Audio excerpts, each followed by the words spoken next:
یہ جو تصور ہے کہ بھرد جولی میری یا محمد، یہ اس کی کوئی دین میں قرآن مجید میں کوئی تائید ہوتی ہے کہ ہم اللہ کے رسول کی سفارش یا ان کے ذریعے سے اللہ سے کوئی چیز مانگیں تو اس میں زیادہ امکان ہے ملنے؟ کچھ چیزیں ہیں جن کے بارے میں ایک عام مسلمان جس وقت خاص طور پہ یہ دن آتا ہے، یہ موقع آتا ہے، تو بہت سننے کو ملتی ہیں. ویسے تو یہ کتابوں میں لکھی ہوئی ہیں، لیکن میں چاہتا ہوں کہ وہ تصورات جو بالعموم سوسائٹی میں آج کل بہت رائج ہیں، شائع و زائع ہیں، ان میں ایک ایک پر آپ کی میں رائے لوں. قرآن سنت کی روشنی میں آپ کیسے دیکھتے ہیں ان مسائل کو؟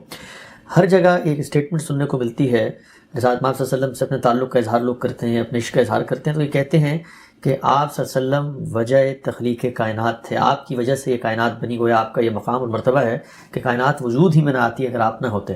تو مجھے بتائیے گا کہ یہ جو اسٹیٹمنٹ ہے یہ قرآن و سنت کی روشنی میں کیا کہی جا سکتی ہے؟ ایک مسلمان کو اس بات میں کیا رویہ اپنانا چاہیے؟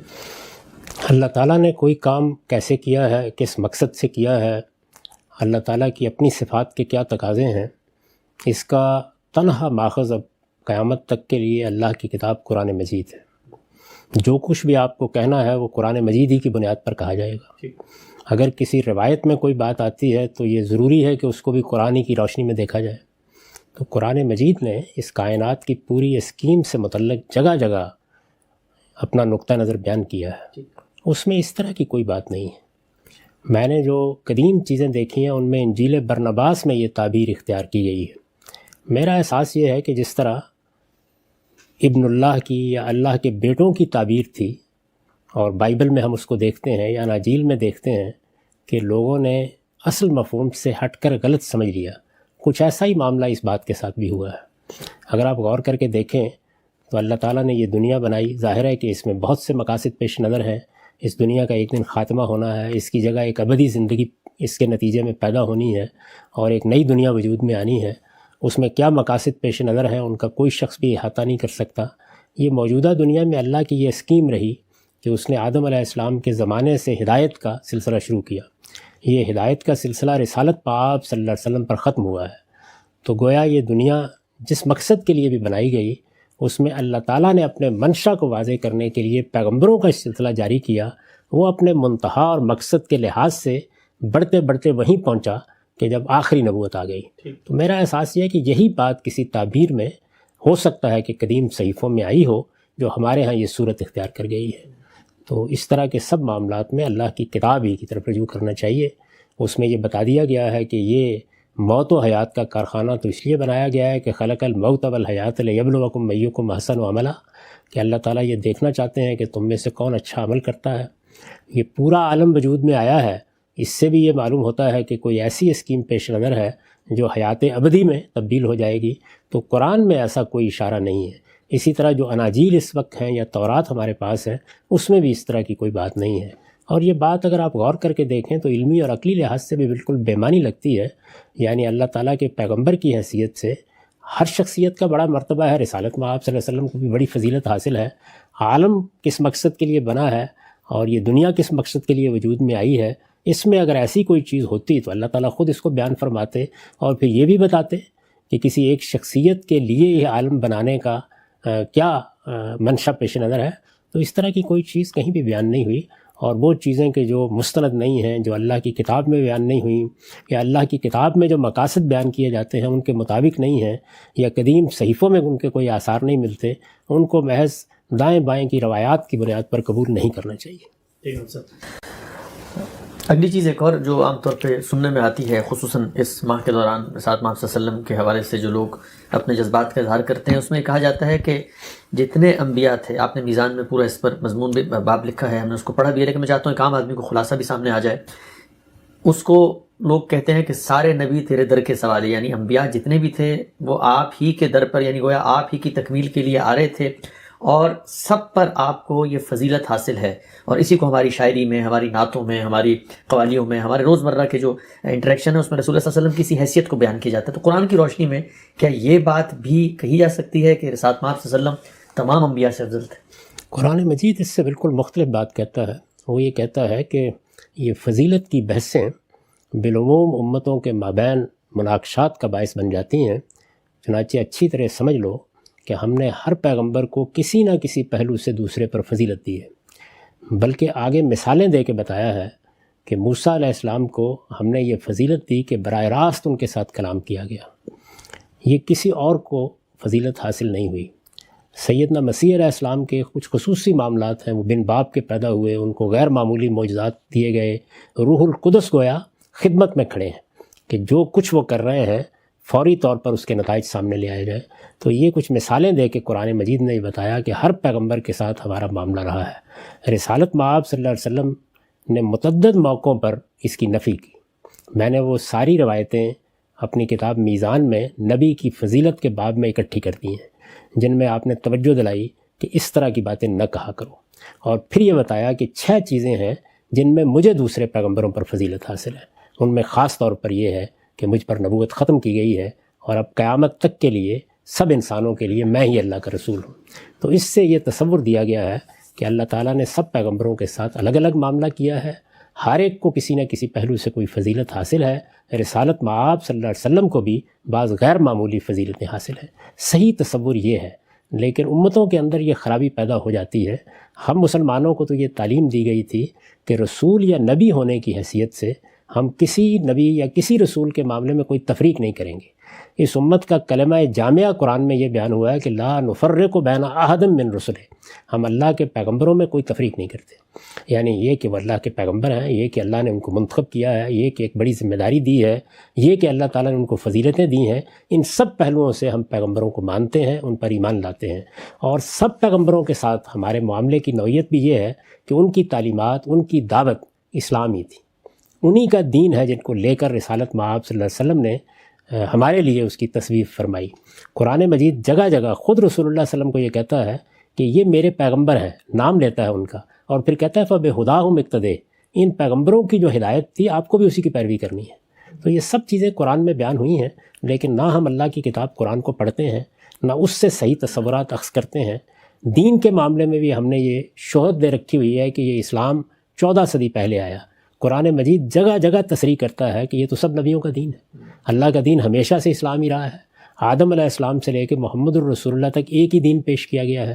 تو ان تصورات کی بھی اصلاح ہونی چاہیے، اور جس جگہ اللہ کی کتاب نے ہمیں کھڑا کیا ہے وہیں کھڑا ہونا چاہیے۔ تاہم یہ ایک مشکل چیز ہوتی ہے، اللہ کی کتابیں آتی بھی اسی لیے ہیں، اور میں کئی مرتبہ توجہ دلا چکا ہوں کہ کتاب اللہ کے نزول کا مقصد یہ بتایا گیا ہے لِيَحْكُمَ بَيْنَ النَّاسِ فِي مَا اخْتَلَفُوا فِيهِ، دین کے معاملے میں اختلافات کا فیصلہ کر دے۔ ہمارا معاملہ یہ ہے کہ ہم اللہ کی کتاب کی تصریحات کے بجائے اپنے اپنے ذوق کی روایتیں منتخب کر لیتے ہیں۔ تو ان سب کو خدا کی کتاب کے سامنے پیش کیجئے، اس سے جو تصور بنتا ہے وہ یہ ہے جو میں نے آپ کے سامنے رکھ دیا ہے، اور اگر اس کو مزید تفصیل سے دیکھنا ہو تو میری کتاب میزان میں نبی کی فضیلت کا باب پڑھ لیجئے۔ ٹھیک، ہم سب آگے بڑھتے ہیں۔ ایک اور نقطہ نظر جو عام طور پہ گردش کرتا ہے وہ یہ کہ رسول اللہ صلی اللہ علیہ وسلم سے ہماری نسبت اور تعلق اور محبت اگر ہو، اور ہم ان کا واسطہ دے کر اللہ سے کوئی چیز مانگیں، تو بعض روایتوں کا حوالہ بھی دیا جاتا ہے کہ رسول اللہ صلی اللہ علیہ وسلم نے خود کہا کہ تم بھی اللہ سے مانگو، میں بھی مانگوں گا تو اللہ تعالیٰ عنایت کریں گے، اور اسی طریقے سے اللہ دیتا ہے میں بانٹتا ہوں۔ تو یہ جو تصور ہے کہ بھر دے جھولی میری یا محمد، یہ اس کی کوئی دین میں قرآن مجید میں کوئی تائید ہوتی ہے کہ اگر ہم اللہ کے رسول کی سفارش یا ان کے ذریعے سے اللہ سے کوئی چیز مانگیں تو اس میں زیادہ امکان ہے ملنے؟ یہ سب توہمات ہیں، اللہ کے پیغمبر نے ان سے نکالا اور ہمیں صحیح بات بتائی کہ اللہ ہی سے مانگو، اللہ ہی کی بارگاہ میں اپنے آپ کو پیش کرو۔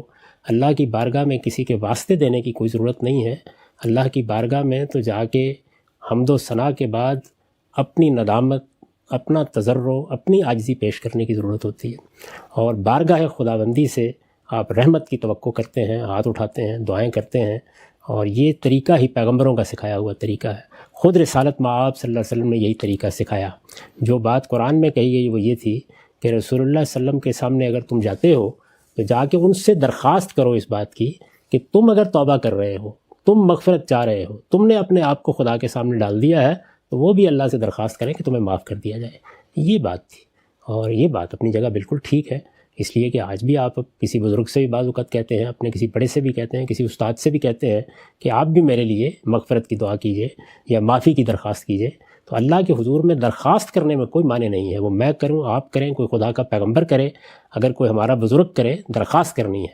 لیکن یہ کہ اللہ کو کوئی واسطے دیے جا سکتے ہیں، یہ اجنبی تصور ہے۔ قرآن کے لیے بھی اور انبیاء علیہ السلام کی پوری تاریخ کے لیے بھی اللہ سے ہمیشہ براہ راست دعا کرنی چاہیے، اور ساری توقعات اللہ ہی سے وابستہ کرنی چاہیے۔ وہی جھولیاں بھرتا ہے، وہی تمنائیں پوری کرتا ہے، اسی کو مالک، اسی کو رب، اسی کو معبود سمجھ کر اس کے سامنے اپنی پیشانی رکھنی چاہیے، اور ہمیں مصیبتوں اور تکلیفوں میں یہ تعلیم دی گئی ہے کہ استعینوا بالصبر والصلاۃ، صبر اور استقامت کے ساتھ صحیح بات پر کھڑے رہو اور نماز پڑھ کے اللہ سے دعائیں کرو۔ تو دعائیں اللہ سے براہ راست دعائیں جس طرح کے پیغمبروں نے سکھائی ہیں، قرآن مجید میں پیغمبروں کی دعائیں بیان ہوئی ہیں، حدیثوں میں رسالت مآب صلی اللہ علیہ وسلم کی دعائیں بیان ہوئی ہیں، سب دعائیں براہ راست اللہ تعالیٰ سے ہیں۔ دعا کا ادب وہی ہے جو سورہ فاتحہ میں سکھایا گیا ہے۔ اللہ کی حمد و ثنا کیجیے، اللہ کے ساتھ اپنے تعلق کو بیان کیجیے۔ وہ تعلق کیا ہے؟ بہت عمدہ تعلیم ہے جو ہر نماز میں دی جاتی ہے۔ الحمدللہ رب العالمین الرحمن الرحیم مالک یوم الدین، یہ گویا اللہ تعالیٰ کی حمد ثنا اور اللہ کی بادشاہی کا اقرار ہے، اور اس کے بعد اپنے تعلق کا اظہار ہے۔ ایاک نعبد و ایاک نستعین، یہ کریں، اس کے بعد جو مانگنا ہے مانگیں۔ اس میں ہم اللہ سے صراط مستقیم یا سیدھی راہ کی ہدایت مانگتے ہیں۔ ہم عاجز بندے ہیں، اور بھی بہت سی چیزیں مانگنے کی ہیں، تو وہ اس طرح سے ان آداب کے ساتھ مانگنی چاہیے۔ اللہ تعالیٰ نے یہ طریقہ نہ قرآن میں بتایا ہے، نہ رسول اللہ صلی اللہ علیہ وسلم نے یہ طریقہ ہمیں اپنی زندگی میں اپنے نمونے سے یا اپنی دعاؤں میں بتایا ہے۔ تو اللہ کے بتائے ہوئے طریقے ہی پر اللہ تعالیٰ کے ساتھ سب معاملات کرنے چاہیے۔ اللہ تعالیٰ کے معاملے میں کسی قیاس یا اجتہاد کی گنجائش نہیں ہوتی۔ یہاں تو جو بات کہہ دی گئی، جس طرح کہہ دی گئی، جیسے بتا دی گئی، اسی طرح ہونی چاہیے۔ رہ گئی یہ بات کہ اللہ دیتا ہے اور میں بانٹتا ہوں، تو اس کا مقصد کیا ہے؟ اس کا مقصد یہ ہے کہ اللہ ہدایت دیتا ہے، اللہ کرم فرماتا ہے، اس نے غنی کیا ہے ہدایت دے کر، اس نے قرآن نازل کیا ہے، تو حضور فرماتے ہیں کہ میں وہ تقسیم کرتا ہوں۔ اسی طریقے سے یہ بات ان موقعوں پر کہی گئی جب کہ خمس وغیرہ کی تقسیم کا معاملہ تھا، یعنی رسالت مآب صلی اللہ علیہ وسلم کے زمانے ہی میں مسلمانوں کو بہت مال و دولت حاصل ہوا، تو اس میں بھی آپ نے گویا یہ بتایا کہ یہ میرا معاملہ نہیں ہے کہ تم مجھ سے کچھ توقع رکھتے ہو، یہ خدا کی عنایت ہے جو ہم پر ہو رہی ہے، اور بہت سی غنیمتیں آ رہی ہیں، میں تو صرف اللہ کے بتائے ہوئے طریقے کے مطابق تقسیم کر دیتا ہوں۔ میرا معاملہ یہی ہے کہ میں تمہیں جو کچھ اللہ کہتا ہے اس کے مطابق دے دوں۔ اس سے یہ مطلب نکال لینا کہ اب ہم نے بیٹے رسالت مآب صلی اللہ علیہ وسلم سے مانگنے ہیں اور ہم نے آرزوئیں اپنی پیش کرنی ہیں اور اپنی تمنائیں سامنے رکھنی ہیں، وہ سب اللہ ہی سے رکھی جائیں گی۔ یہی توحید ہے، ایاک نعبد و ایاک نستعین۔ ٹھیک ہے جان صاحب، ایک اور چیز جو زیر بحث رہتی ہے ان دنوں، وہ یہ کہ رسالت مآب صلی اللہ علیہ وسلم کا مرتبہ ہم بیان کرتے ہوئے کہتے ہیں کہ وہ انسان نہیں تھے، وہ تو ایک نور تھے، وہ ہم اپنے آپ سے کیسے ان کو ملا سکتے ہیں؟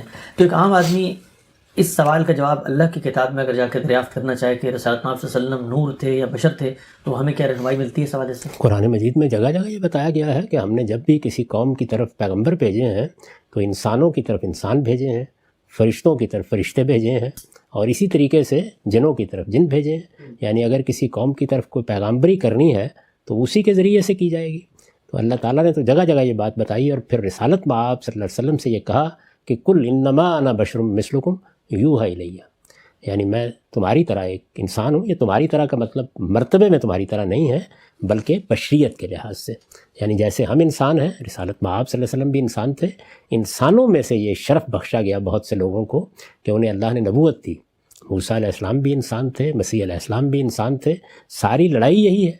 مسیح علیہ السلام کو جب مسیحیوں نے اللہ کا بیٹا بنا دیا تو قرآن نے اس کی تردید کی اور یہ کہا کہ وہ اللہ کے ایک بندے ہیں، اس کے سوا کچھ نہیں ہے۔ تو اللہ کے بندوں ہی کی حیثیت سے پیغمبروں کو پیش کیا گیا ہے۔ باقی رہ گئی یہ بات کہ ہماری طرح، تو ہم تو سب ایک دوسرے کی طرح نہیں ہیں۔ کسی کو کوئی فضیلتیں حاصل ہیں، کسی کو کوئی صلاحیتیں حاصل ہیں، کسی کو اللہ تعالیٰ نے ایسی چیزیں دی ہیں کہ جو دوسروں کے لیے بہت قابل رشک ہو جاتی ہیں۔ یہ سب خصائص ہیں، اوصاف ہیں، لیکن ہم سب انسان ہیں۔ تو رسالت مآب صلی اللہ علیہ وسلم بھی انسانوں کے لیے باعث شرف ہوئے۔ آپ انسانیت کا کہ گل سرسبد ہیں، تو آپ انسان کی حیثیت سے پیغمبر بنائے گئے، اور آپ کا اصل شرف یہ ہے کہ اللہ نے آپ کو پیغمبر بنایا، خاتم النبیین بنایا، رحمت للعالمین بنایا، اور اب قیامت تک کے لیے آپ ہی دین کا ماخذ ہیں۔ یہ باتیں ہیں جو اللہ تعالیٰ کی کتاب میں آپ کے لیے بیان کی گئی۔ ٹھیک۔ اچھا، ایک اور چیز ہم سب کہا ہی جاتا ہے کہ رسالت مآب صلی اللہ علیہ وسلم دنیا سے تو رخصت ہو گئے، لیکن اس طرح عام لوگ رخصت ہوتے ہیں، ان کا معاملہ تو یہ نہیں ہو سکتا وہ پیغمبر تھے، آخری پیغمبر تھے، ان کا مرتبہ مقام تو گویا وہ ابھی بھی اپنی قبر میں حیات ہیں اور وہ ہمیں دیکھ رہے ہیں، اور ہم اگر ان کی مجلس سجاتے ہیں، ان کی محفل اور ان کا ذکر کرتے ہیں تو گویا غائبانہ طور پر اس میں شریک بھی ہو جاتے ہیں، ایک طریقے سے حاضر و ناظر بھی ہو گئے اور اپنی قبر میں زندہ بھی ہیں۔ تو اس بارے میں قرآن کی کوئی رہنمائی ہے؟ قرآن مجید نے اس میں بھی سادگی سے وہ ساری چیزیں بیان کر دی ہیں۔ یعنی وہ بتا رہا ہے کہ اس دنیا سے رخصت ہونے کے بعد ایسا نہیں ہے کہ تم مٹی میں مل جاتے ہو، سبھی انسان ایک درجے میں زندہ ہیں۔ شہداء کے بارے میں یہی کہا ہے، فرعون کے بارے میں یہ کہا ہے کہ صبح و شام اس کے سامنے اس کا ٹھکانہ پیش کیا جاتا ہے۔ تو سب زندہ ہی ہیں، لیکن زندگی کی نوعیت مختلف ہے۔ یعنی وہ زندگی جو ہمیں اس دنیا میں حاصل ہے وہ اور طرح کی ہے، وہ زندگی جو شہداء کو صالحین کو حاصل ہے وہ اور طرح کی ہے، جو خدا کے دشمنوں کو حاصل ہے وہ بالکل اور طرح کی ہے۔ تو اللہ تعالیٰ نے سب کو بیان کر دیا ہے۔ ایسا نہیں ہے کہ مرنے کے بعد، یہ تو اسلام کا بنیادی مقدمہ ہے، یہ جسم مٹی میں مل جاتا ہے، اس کے ساتھ جو بھی ہوتا ہے وہ ہم جانتے ہیں، لیکن انسان کی اصل شخصیت تو اسی طرح رکھی جاتی ہے۔ اور قرآن مجید سے جو تصویر سامنے آتی ہے وہ یہ ہے کہ وہ لوگ کہ جو اپنی زندگی اللہ کے لیے لگا دیتے ہیں اور سبقت کی زندگی بسر کرتے ہیں، وہ اللہ کے یہاں رزق پاتے ہیں، ان پر اللہ کی نعمتیں ہوتی ہیں، اور ان کے بارے میں توجہ دلائی ہے کہ ان کو مردہ مت سمجھو، بل احیاء ولکن لا تشعرون۔ تو ظاہر ہے کہ جب یہ شہداء کے بارے میں کہا ہے تو بدرجہ اتم پیغمبروں کے بارے میں بھی ماننا چاہیے۔ تاہم وہ زندگی نہیں ہے جس کا ہم تصور کرتے ہیں، وہ اللہ کے ہاں ان شخصیات کی حقیقی زندگی ہے، اور اس زندگی میں کیا معاملات ان کے ساتھ ہو رہے ہیں اس کا بس ایک اجمالی سا تصور ہمیں قرآن میں دے دیا گیا ہے۔ ٹھیک ہے، ہم سب آخری پہلو جو ضمن میں عام طور پہ زیر بحث رہتا ہے، کیونکہ رسول اللہ صلی اللہ علیہ وسلم کو علم غیب حاصل تھا، یعنی تمام کائنات کے علوم، ان کے جو مخفی راز ہیں وہ اللہ تعالیٰ نے آپ کے سپرد کر دیے تھے۔ تو رسول اللہ صلی اللہ علیہ وسلم کا جو علم ہے عام طور پہ ربیع الاول میں زیر بحث رہتا ہے کہ ان کے علم کی فضیلت اور نوعیت یہ تھی، تو قرآن مجید اس حوالے سے بھی کوئی رہنمائی کرتا ہے؟ بہت واضح طور پر یہ بتاتا ہے کہ وہ علم آپ کو دیا گیا جس علم کے ذریعے سے آپ نے اللہ کی ہدایت ہم تک پہنچانی تھی۔ وہ علم قرآن مجید کے ذریعے سے دیا گیا، وہ اللہ تعالیٰ نے قرآن کے علاوہ بھی آپ کو دیا، وہ بصیرت عطا فرمائی کہ آپ اجتہادی معاملات میں ہماری تربیت کریں، ہمیں اطلاق کر کے دکھائیں، اور اس طرح وہ چیزیں جن کو انسان خود نہیں سمجھ سکتا تھا وہ سب کی سب وحی کے ذریعے سے بتا دی گئیں۔ اللہ کے پیغمبر یہ علم لے کر آئے تھے، یعنی باقی علوم کا اس سے کیا تعلق ہے؟ یہ بات قرآن نے جگہ جگہ واضح کر دی ہے۔ ہدایت کا علم، اللہ تعالیٰ کی طرف سے رہنمائی کا علم، اس کا آخری منبع آپ ہی کی ذات والا صفات ہے۔ اب قیامت تک اللہ تعالیٰ نے کیا چاہا ہے، اس کے مرضیات کیا ہیں، وہ ہم سے کن چیزوں کا تقاضا کرتا ہے، اس کو جاننے کا واحد ذریعہ رسالت مآب صلی اللہ علیہ وسلم کی ذات والا صفات ہے۔ یہ علم ہے جو آپ کو دے کر بھیجا گیا ہے، یہ علم ہمیں آپ سے لینا ہے، اور یہی علم ہے کہ جس کی وجہ سے آپ اللہ کے آخری پیغمبر ہیں، اور اللہ کی یہ خاص رحمت ہے پوری دنیا پر کہ اس نے اپنی ہدایت آپ کے ذریعے سے ہم کو دی ہے۔ باقی علوم فنون کا اس سے کوئی تعلق نہیں، اس میں تو خود رسالت مآب صلی اللہ علیہ وسلم نے، مسلم کی روایت ہے، یہ فرمایا کہ انتم عالم بامور دنیاکم، تم اپنے دنیا کے معاملات کو مجھ سے بہتر جانتے ہو۔ ٹھیک، ہم سب آخری پہلو یہ واضح فرما دیجیے گا کہ کہا ہی جاتا ہے کہ مجرم ہوں جہاں پر کا محشر میں بچا لینا۔ رسول اللہ صلی اللہ علیہ وسلم سے جو ہم آخرت کے حوالے سے اپنی کوئی اورینٹیشن بناتے ہیں تو وہ ایک مسلمان کی حیثیت سے یہ ہے کہ چلیں کچھ ہم نے گناہ کر بھی دیے، کچھ ہم سے غلطیاں ہو بھی گئیں، لیکن رسول اللہ کا سہارا قیامت کے دن ہمارے لیے باہر کیف رہے گا، اور وہ ہماری شفاعت کریں گے، ہمیں جہنم سے بچا لیں گے۔ تو کیا قرآن مجید اس تصور کو بھی کوئی بیان کرتا ہے کہ رسول اللہ مسلمانوں کو آخرت میں بچا لیں گے؟ قرآن مجید نے بالکل واضح کر دیا ہے کہ قیامت میں تنہا منشا، تنہا فیصلہ اس کائنات کے خالق کا ہوگا، اور یہ بھی بتا دیا ہے کہ یہ کائنات کا خالق ہے کہ جو کسی پر عفو درگزر کرنے کے لیے یا کسی کو معاف کرنے کے لیے کسی کو بات کرنے کی اجازت دے گا۔ اس کی اجازت کے بغیر کوئی وہاں اپنی زبان نہیں کھول سکے گا، نہ کوئی مقرب فرشتہ، نہ کوئی پیر، نہ پیغمبر۔ ذات خداوندی کی طرف سے اذن جس کے لیے ہوگا، جس کو اذن ہوگا وہ بات کرے گا، اور بات بھی وہ ہوگی جو میرٹ پر ہوگی، سچائی کی ہوگی، اور ٹھیک بات ہوگی۔ تو اللہ کا ایک قانون ہے جو قرآن میں بیان ہوا ہے، اس قانون کے مطابق یہ سب معاملات ہوں گے۔ اس لیے لا اللہ سے لگائیے، معافی اسی سے مانگیے۔ اگر رسالت مآب صلی اللہ علیہ وسلم کو بھی اذن ملے گا کہ ہم میں سے کسی کے بارے میں کچھ فرمائیں تو وہ اللہ کی عنایت سے ملے گا، اللہ کے کرم سے ملے گا، اللہ کے التفات سے ملے گا، اللہ کے عفو و درگزر کا فیصلہ کرنے سے ملے گا، اللہ کی رحمت کا مستحق ہونے سے ملے گا۔ تو اس وجہ سے اللہ تعالیٰ نے قرآن میں جو تصور دیا ہے وہ یہ ہے۔ اس کو بھی اگر آپ تفصیل سے سمجھنا چاہیں تو میری کتاب میزان میں شفاعت کے باب کا مطالعہ کر لیں۔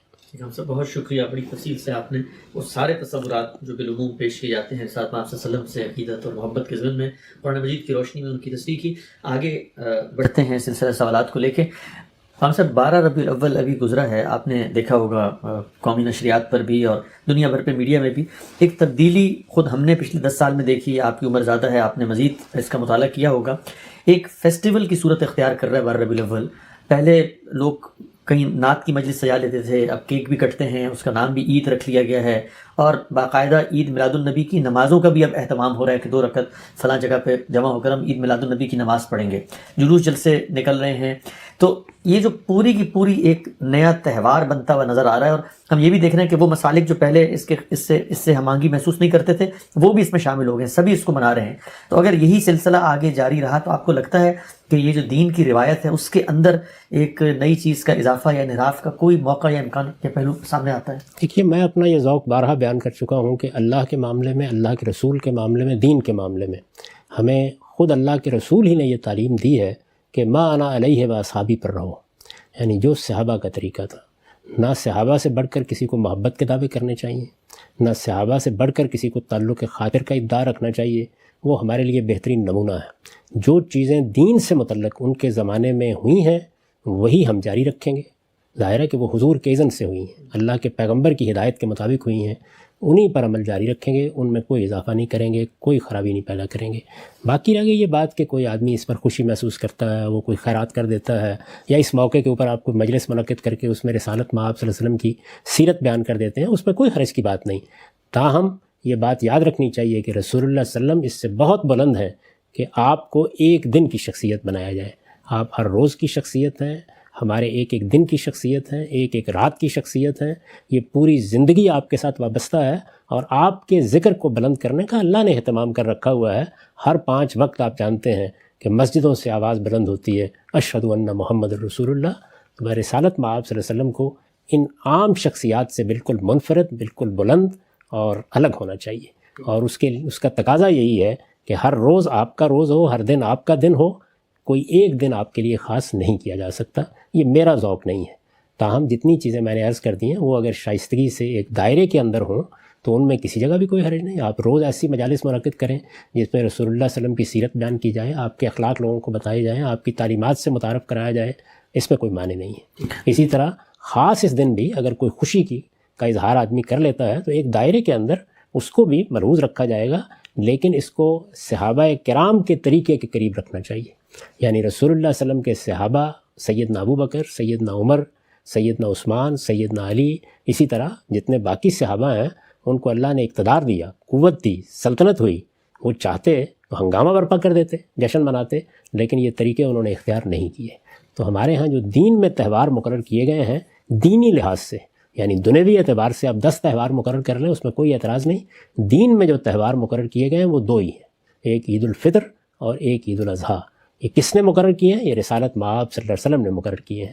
تو آپ کی پیروی میں تہوار تو یہی رہیں گے، باقی کسی کے جذبات کا اظہار، محبت کا اظہار، تعلق خاطر کا اظہار، سیرت کا بیان، لوگوں کی تعلیم، یہ سب چیزیں بالکل ٹھیک ہیں، ان میں کوئی اعتراض نہیں۔ اس سے آگے بڑھ کر کوئی ایسا کام نہیں کرنا چاہیے جو صحابہ کرام کے طریقے سے ہمیں ہٹا دے، کیونکہ اللہ کے رسول کی تعلیم یہی ہے کہ اپنے دین کو ٹھیک اس جگہ پر قائم رکھو، ما انا علیہ و اصحابی، جس پر میں نے اور میرے صحابہ نے زندگی بسر کی ہے۔ اجغام صاحب، لیکن عید میلاد النبی کی کوئی نماز ادا کرتا ہے اور کہتا ہے کہ فلاں جگہ فلاں وقت میں ہم 2 رکعت نماز پڑھیں گے عید میلاد النبی کی، تو پھر دینی شرعی لحاظ سے اس کا کیا حکم؟ یہ بالکل بدعت ہوگی، اس کے قریب بھی نہیں جانا چاہیے، اور رسول اللہ نے فرمایا ہے کہ میرے دین میں جس نے بھی کوئی نئی بات ایجاد کی وہ سرتسر گمراہی ہے، اور کل ضلالۃ فی النار، اس کا انجام جہنم ہے۔ تو اس لیے ایسی چیزوں سے بچنا چاہیے۔